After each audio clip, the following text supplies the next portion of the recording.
வணக்கம் சிவாய்.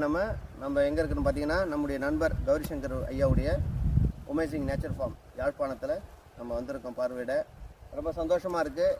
இந்த பகுதி பார்த்திங்கன்னா யாழ்ப்பாணத்தில் இந்த பகுதி வந்து உப்பு மண் அப்படின்னு சொல்லி எல்லோரும் சொல்லிட்டு இருக்காங்க, எதுவும் வளராது, இதை வந்து நம்ம நிறைய டெக்னாலஜி யூஸ் பண்ணணும் அப்படி இப்படின்றாங்க. இறைவனுடைய படைப்பு இந்த உலகத்தில் எல்லா இடத்துலையும் எல்லா மண்ணும் நல்ல மண்.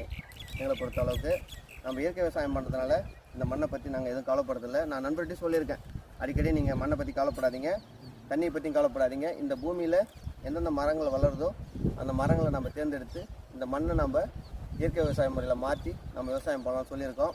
நம்பிக்கையோடு நம்ம யாழ்ப்பாணம் வந்திருக்கோம். நம்ம மக்கள் ரொம்ப சந்தோஷப்பட்டிருக்காங்க, நல்லா பேசிகிட்ருக்கோம்.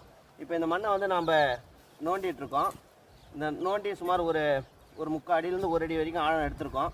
இந்த மண்ணுடைய தன்மை பார்த்திங்கன்னா மேல் மண், அதாவது வந்து மேலே இருக்கிற மண் வந்து வெண்மை நிறமாகவும், இந்த 1 அடி ஆழத்தில் உள்ள மண் வந்து கலராகவும் மாறுது. என்ன ரீசன்னா, மேலே இருக்கிற மண் வந்து உப்பு மண் மாதிரியும் தன்மையற்று எந்த ஆதாரமும் இல்லாமல் இருக்குது. இது உள்ளே வந்து ஊடுருவி மண் வந்து கலர் மாறி இருக்குது. அப்போ என்ன சொல்ல வரனா, ஒரே இடம் தான், ஆனால் 2 மண் இருக்குது. இப்போ நாங்கள் என்ன சொல்ல வரோன்னா, இந்த மண்ணுக்கு தேவையான சத்துக்களை நாம் உள்ளே கொடுக்கறதுனால இந்த மண்ணுடைய மாற்றம் வந்து சரியாக வரும்.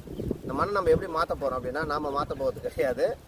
ஏன்னா இது மிகப்பெரிய பூமி. இந்த மண்ணை மாற்றக்கூடியது ஜீவராசிகள், அதாவது மண்புழுக்கு தேவையான உணவை நம்ம கொடுக்க போகிறோம். எப்படி உணவு கொடுக்க போகிறோம் அப்படின்னா, நம்ம நாட்டு மாட்டுடைய சாணத்தையும் கோமியத்தையும் வச்சு ஜீவாமிர்தம் செய்ய போகிறோம். ஜீவாமிர்தம் செஞ்சு இந்த நிலங்கள் பூராவே அதை நம்ம தெளித்து மூடாக்குகளை பயன்படுத்தி மண்புழுக்களை இந்த பூமியை இந்த மண்ணை சாப்பிட வச்சு மண்புழு உரத்தை இயற்கையாகவே வர வச்சு அதனுடைய துளைகளில் இந்த மரங்களை நடவு செஞ்சு வேர்களை உள்ளே இறக்கி இந்த பூமியை வந்து செழிப்படை வைக்க போகிறோம். இதுக்கு தான் நம்ம வந்திருக்கோம். இந்த மண்ணை நம்ம பார்த்துட்டோம். இது தரமான மண். இது உப்பு இருந்தாலும் இந்த உப்புக்கு அதிகமான அளவு நம்ம உரங்களை வந்து இயற்கை உரங்களை கொடுக்க போகிறோம். அதனால் இந்த உரத்தை சாப்பிட்றதுக்கு மண்புழு தயாராக போகுது. இந்த மண்ணை நம்ம மாற்றி இங்கே நாம் நினச்ச போல் விவசாயத்தை பெரிய அளவில் கொண்டுட்டு வர்றது தான் நம்முடைய எண்ணம்.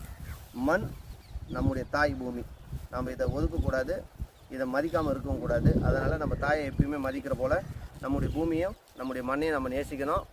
ரொம்ப சந்தோஷமாக இருக்குது. இந்த மண்ணை வந்து மாற்றக்கூடிய தொழில்நுட்பத்தையும் விளக்கத்தையும் நான் சொல்லுவேன். நம்ம ஒன்றும் இல்லை, நீங்கள் ஜீவாமிர்தம், கனஜீவாமிர்தம், அமிர்த கரைசல் இதெல்லாம் செஞ்சாலே போதும். செஞ்சு நம்ம மண்ணுக்கு கொடுத்தாலே இந்த மண்புழு வந்து ஈஸியாக வந்து இந்த மண்ணை சாப்பிட்டுட்டு மண்ணை மாற்றும். நாம் ஒன்றும் செய்ய தேவையில்லை, அவங்க பார்த்துக்குவாங்க. ரொம்ப சந்தோஷமாக இருக்குது. மண் பரிசோதனை செஞ்சாச்சு. இந்த மண்ணை மாற்றக்கூடிய வேலைகளை